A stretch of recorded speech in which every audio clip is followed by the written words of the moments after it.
Have you ever sat in the dark, whispered a prayer and felt like your words just hit the ceiling, like you are talking into a disconnected phone line? We are told God is always listening.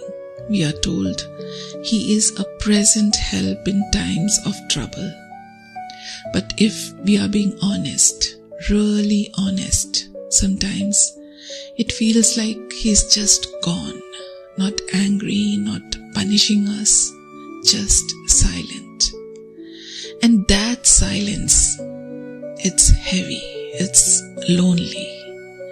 If that's where you are today, I'm not here to give you 3 easy steps to fix it.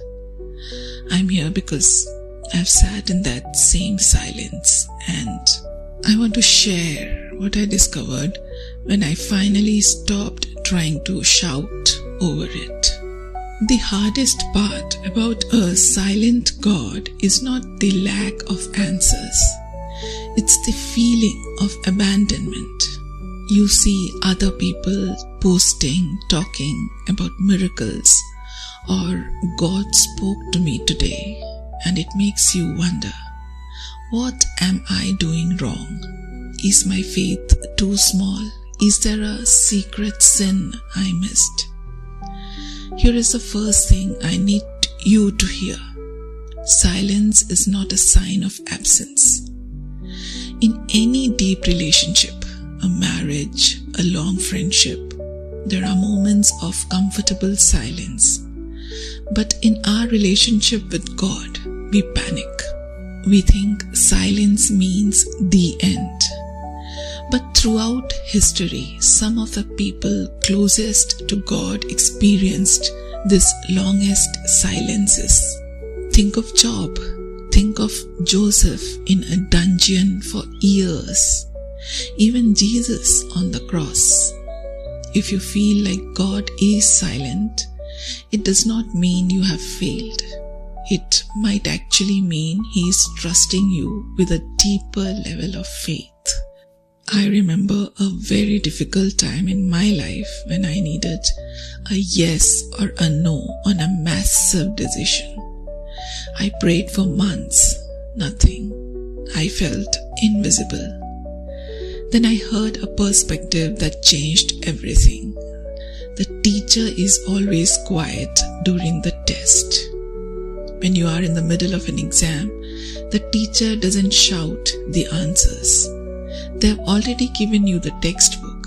They've already given you the lectures. Now they are sitting back, watching you apply what you have learned. Maybe the silence you are hearing right now is not God leaving the room. Maybe it's God saying, I've already told you I love you. I've already told you I will provide. Now I am watching you. Trust what I have already said, even when you can't hear my voice today. So, how do you actually pray when you have no words left? Here is what I started doing. First, stop trying to sound spiritual. Like if you are frustrated, tell Him. One of my most honest prayers was just, oh God, I'm frustrated that I can't hear you. He can handle your honesty better than your hypocrisy.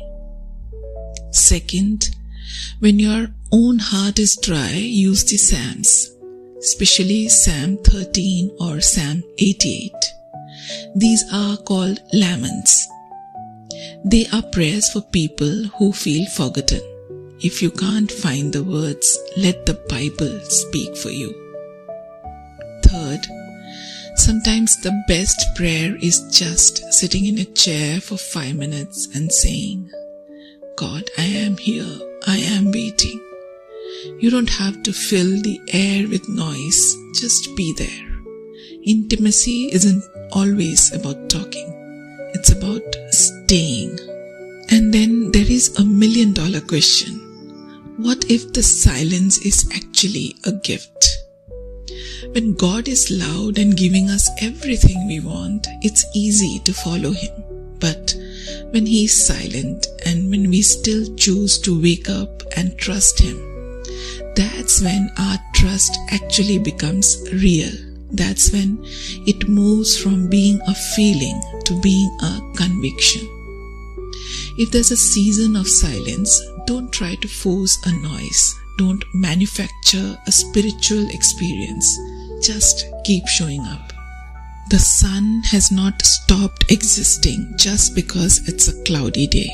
And God has not stopped being God just because it's a quiet season. I want to end this by saying you are not alone. There are thousands of people watching this right now who feel exactly the same way. If you are in that waiting room right now, would you just drop a comment below? You don't have to explain your whole story. Maybe just type, "I am waiting." Let's look at those comments and realize how many of us are walking this path together. I'm going to be in the comments responding to as many as I can. If this helped you feel a little less lonely today, consider subscribing, and we are all just trying to find our way back to the voice. I'll see you in the next one. Thank you.